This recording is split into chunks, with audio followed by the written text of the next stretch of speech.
You say slow down. I don't like to move too fast. It drowns the truth with things that are not real. This is part 7 of the Craftsman Emerson Gen 2 Drill Press Set Rebuild series. If you haven't seen part 6, click the link at the top of the screen. In this video, we'll be removing parts from Drill Press A from the citric acid and then working on Drill Press B. Hello everyone, I'm Jeff and welcome to my shop. We got a lot to cover, so let's get to it. So it's been about 2 days since I put the items in from Drill Press A in the citric acid. Normally it just requires an hour or two, maybe even 24 hours at most for the derusting to take effect, but I got busy and couldn't get to it, so it sat for a couple of days in the citric acid. Then I'm just removing all of these parts and I'm towel drying them and then blowing them with some compressed air. And when we rinse them, basically we want to neutralize that citric acid. And you're going to see that some of these parts are really dark in color. And the citric acid will do that to some of the coatings that are on the various metals. But if you recall from the last video, there was a lot of stuff we did not put in the citric acid. So all of this stuff should be made out of steel or cast iron. If there's something that's in here that's not one of those two metals, it's going to have kind of a weird coating on it. But yeah, no problem at all. And of course, citric acid's not going to do anything really to any of the paint, so it's not going to remove that paint. When we get to cleaning these parts up, it'll be with a wire wheel to get most of that paint off of there. So really all we're trying to do here is stop any additional rust from forming.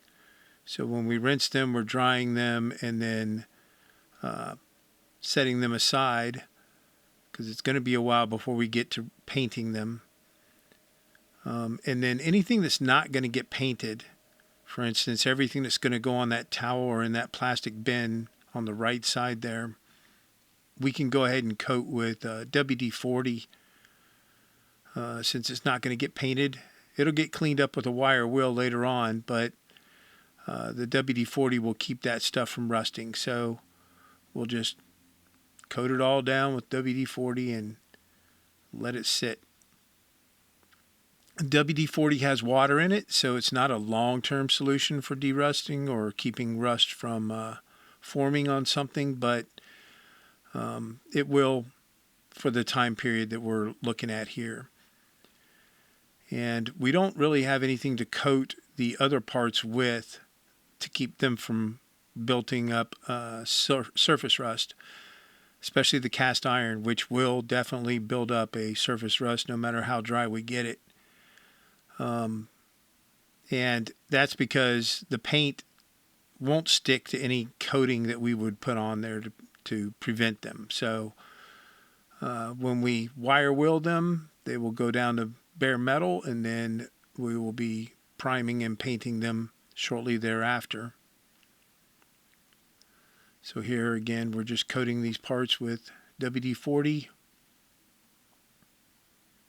And it's everything that's not getting painted. So next we've got the base for Drill Press A, and we're just going to dry it off and then set it aside. And then all we've got left is the column for Drill Press A.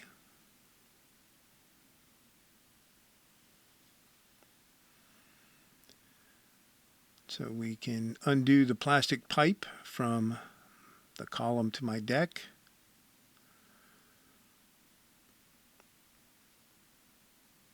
And then go ahead and dump that citric acid. And then go ahead and rinse it off. And off camera, I'm going to dry this off with the towel as well and then set it aside. So here we are with drill press B.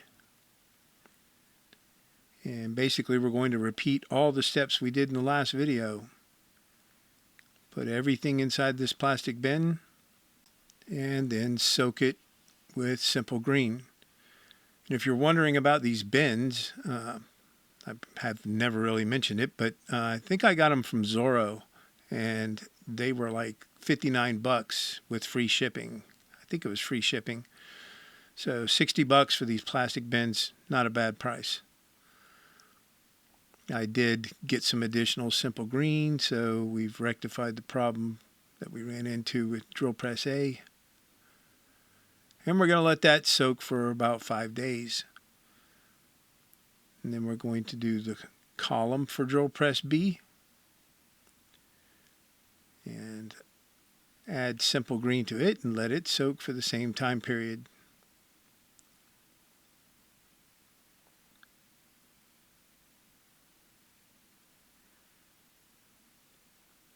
Five days later, we can remove this stuff from the simple green and rinse it off. So we've got to reclaim that simple green. And the same process, I'm just using a paint strainer. I don't remember the mesh size, but it's for automotive paint, so. And this is me doing this for like 30 freaking minutes. For you, it's going to be about 5 minutes. Well, not even that, because I've sped this up to like 1,000 times. Normal speed.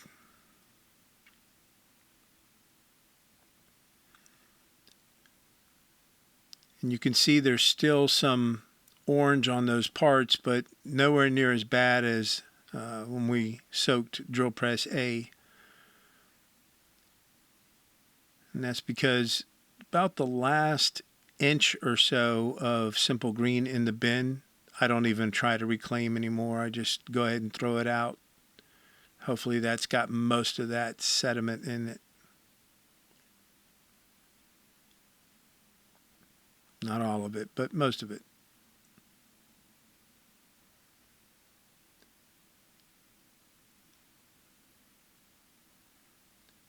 Blah, blah, blah, blah, blah. So once we've reclaimed the simple green, then we're going to pull the parts and rinse them.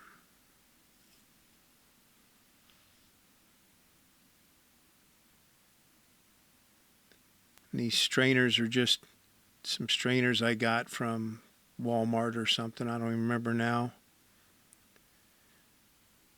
But it definitely helps so you're not fishing around in there for parts, especially for those small little screws and stuff.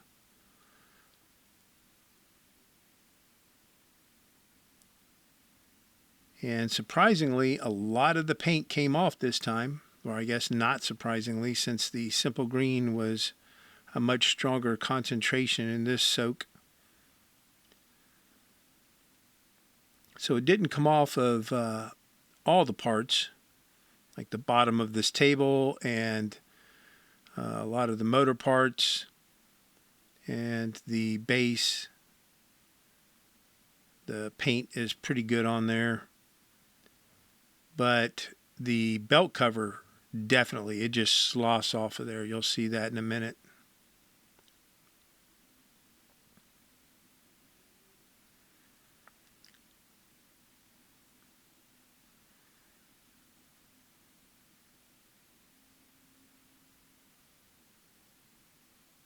But yeah, that gray paint that they used on a lot of the Emerson drill presses is just really resilient.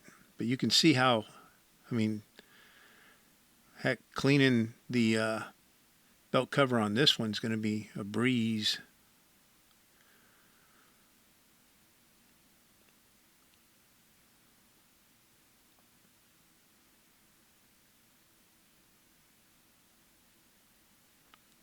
And it came off on this head casting as well, but not as good as it did on the other, on the drill press A.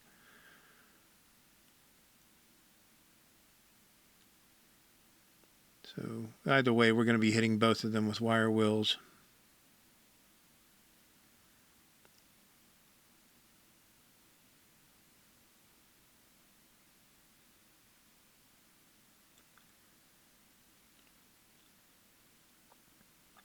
And there's the base.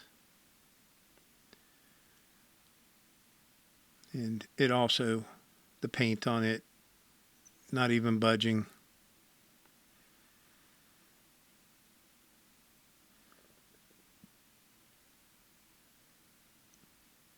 Which I guess speaks volumes for the quality of the paint that they were putting on these drill presses at the time. All right, so now that we've rinsed all those parts, we're going to go ahead and soak them in the citric acid.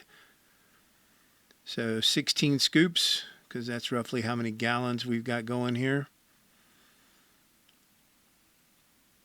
And we get that agitated and then start adding the parts. And basically the same thing that we did in the previous video.